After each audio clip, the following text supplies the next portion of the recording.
Joining us on the phone right now is a man who comes from a family with a rich wrestling background. Of course, his father, Carlos Colon Sr., the mastermind behind World Wrestling Council in Puerto Rico. His brother, Primo, still with World Wrestling Entertainment. He'll be performing for World Wrestling today on Friday, July 9th in El Paso, Texas. We welcome Carlito to the program. Carlito, thanks for taking time out to join us. No problem, man. Anytime. So obviously, bookings like this, like Friday, July the 9th in El Paso, why don't you tell us, since your departure from World Wrestling Entertainment, have bookings like this been filling up your plate? Yeah, I've been taking some time off, but I'm starting up probably within this month and the next couple of months. And what have you been doing on your time off? Just recharging the batteries? Just, man, just getting away, yeah, recharging and trying to just find a passion for this business again. What brought you down in the first place in terms of losing that passion? What brought me down? I don't know, just a lot of things, man. Just a lot of problems that I was having with WWE.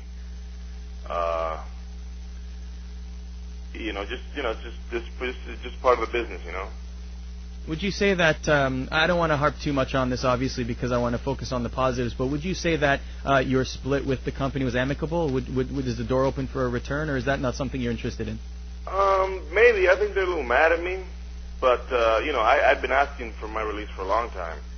And, I tried to finish out my contract, which was up I think in August, but, just towards at least the past, I'd say, I've been trying to leave for about 3 years, and the last year I was just miserable. I wasn't even myself, you know what I mean? I was just dying to just be away. And you were looking for any opportunity to leave the company that you could in that time? Yeah, I wouldn't say I got myself fired on purpose, but I at that point, that last year I really didn't care. I just wanted to be away. Now, you grew up in pro wrestling. Now, was it always your goal before you made it to the WWE to make it there, or were you always wanting to just, take over the family business? I never really had any set goals. I just take it one day at a time, because you know how this business is, You're here one day, you're gone tomorrow, and, you don't know what tomorrow holds. So I never really had any expectations coming out. Well, with bookings like this, obviously it seems like you've found your passion. So I guess the question is, how do you feel about pro wrestling today as opposed to, I guess, those dark 2 or 3 months? I'm trying to think.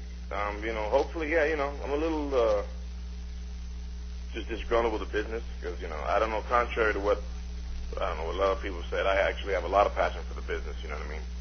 And it gets to the point that I get really frustrated when I see certain things, and I'm a very vocal person, you know what I mean? I don't keep my mouth shut, I don't kiss anybody's ass. I like to give input, and if I'm not, I don't agree with something, I'm not just gonna stand by and, you know what I mean, and can just keep my mouth shut or walk around job scared, you know what I mean? We obviously want to ask you the source on this. One of the things, not to believe everything people read on the internet, but one of the biggest things that always circulated was that you didn't have the passion for the business, and you're saying that's not true. Did that bother you as you were reading that? People saying, "Oh, Carlito's a guy who doesn't really have a passion for the business."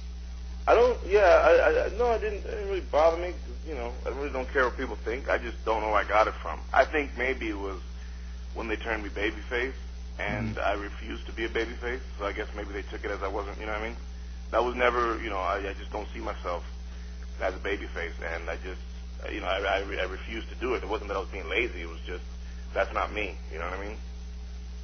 So you certainly want to remain and continue your career as a heel because you feel most comfortable. And to be fair, it seemed like you were having the most fun, at least in watching the promos, especially leading up to your debut, winning the U.S. Championship in your very first match and spitting the apple in people's faces. That seemed more like you were comfortable in front of the camera doing that. Yeah, you know what I mean? I could be a babyface, I just thought it was too soon. You know what I mean?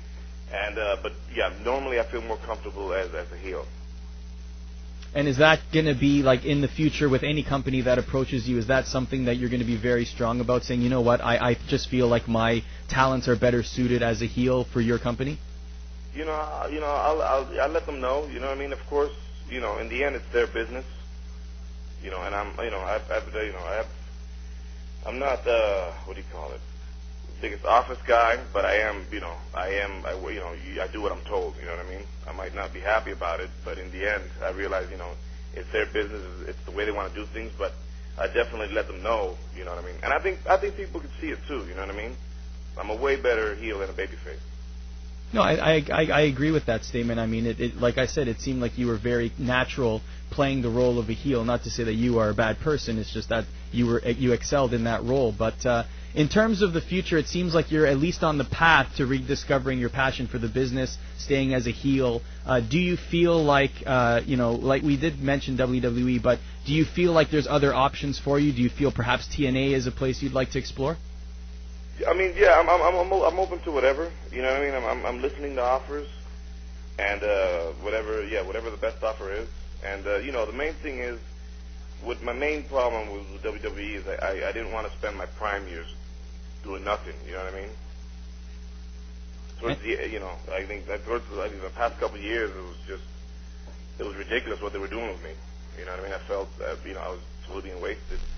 And I didn't, I just told myself I refuse, you know what I mean? Yeah, this is WWE, but I refuse to spend my good years doing, stupidities, you know what I mean?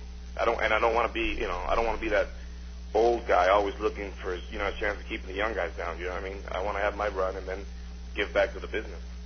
There's one promo in particular near the end of your run that a lot of fans will remember, and that's backstage yourself and Ric Flair, where he essentially said, you need to get your passion for this business and not be lazy and in no uncertain terms, in different words, of course, but that promo sticks out for a lot of people. Do you feel that was a good way to utilize you, or do you feel like that was just a rib on you? Like, how did you feel about that particular promo? Yeah, I think, I don't know where I got the lazy part either, because, I was one of the guys that never asked for time off. You know what I mean? I was on the road, 7 years straight, I think. And then when I was off, when WWE didn't have shows, I'd go and work for my dad. So, I was always grinding, always working. I think it just comes back to, when I was a babyface. But mainly, I think, this is satellite radio, right? Yeah, you can say whatever you like. Yeah, mainly my big problem was I thought they were fucking with me. That's the only way I can say it. You know what I mean? I bet they, and I didn't like the mind games and all the bullshit they were putting me through. It was what I felt. Maybe it was all in my head, but I just felt that that's what they were doing with me, and I could never get a straight answer. I was like, look, this is business. If you guys don't like my time, whatever, just tell me to my face. You know what I mean? Don't hide it from me. I could never get a straight answer from anybody. I always kept on saying no, just And I get sometimes you got to take a back seat. I get that, but how long am I supposed to sit? You know what I mean, in the back? Do you feel that that's just the way that it is in pro wrestling with the office politics, or do you feel like they were specifically trying to avoid giving answers to you, Carlito? Man, I don't know. I can only speak on what I think. I think, they were just trying to play mind games with someone. They try to break you down or something. But, the thing is, too, like, I have good English, but I'm a born and raised Puerto Rican. You know what I mean? We're different. You know what I mean? And I can't play that. I remember people always telling me, just play the game. I was like, I can't, I just can't do that. I can't be fake. You know what I mean? I like to be upfront with people, and I like people to be upfront with me. What kind of advice did your father give you? I mean, obviously he'd been in the business all of his life as well. What kind of advice did he give you in terms of dealing with all of this? He just told me, my dad just said, keep my mouth shut and just, do what they say, and just, that's why my father and I are very different, you know what I mean? And I think you can see his career and my career. I mean, I took a very different path than my father. What about your brother who's still with the company? How do you feel? How is he coping? I mean, obviously he seems to be in a similar situation that you were before your departure. So in talking with him, how does he feel? And what do you think about his standing right now with the company?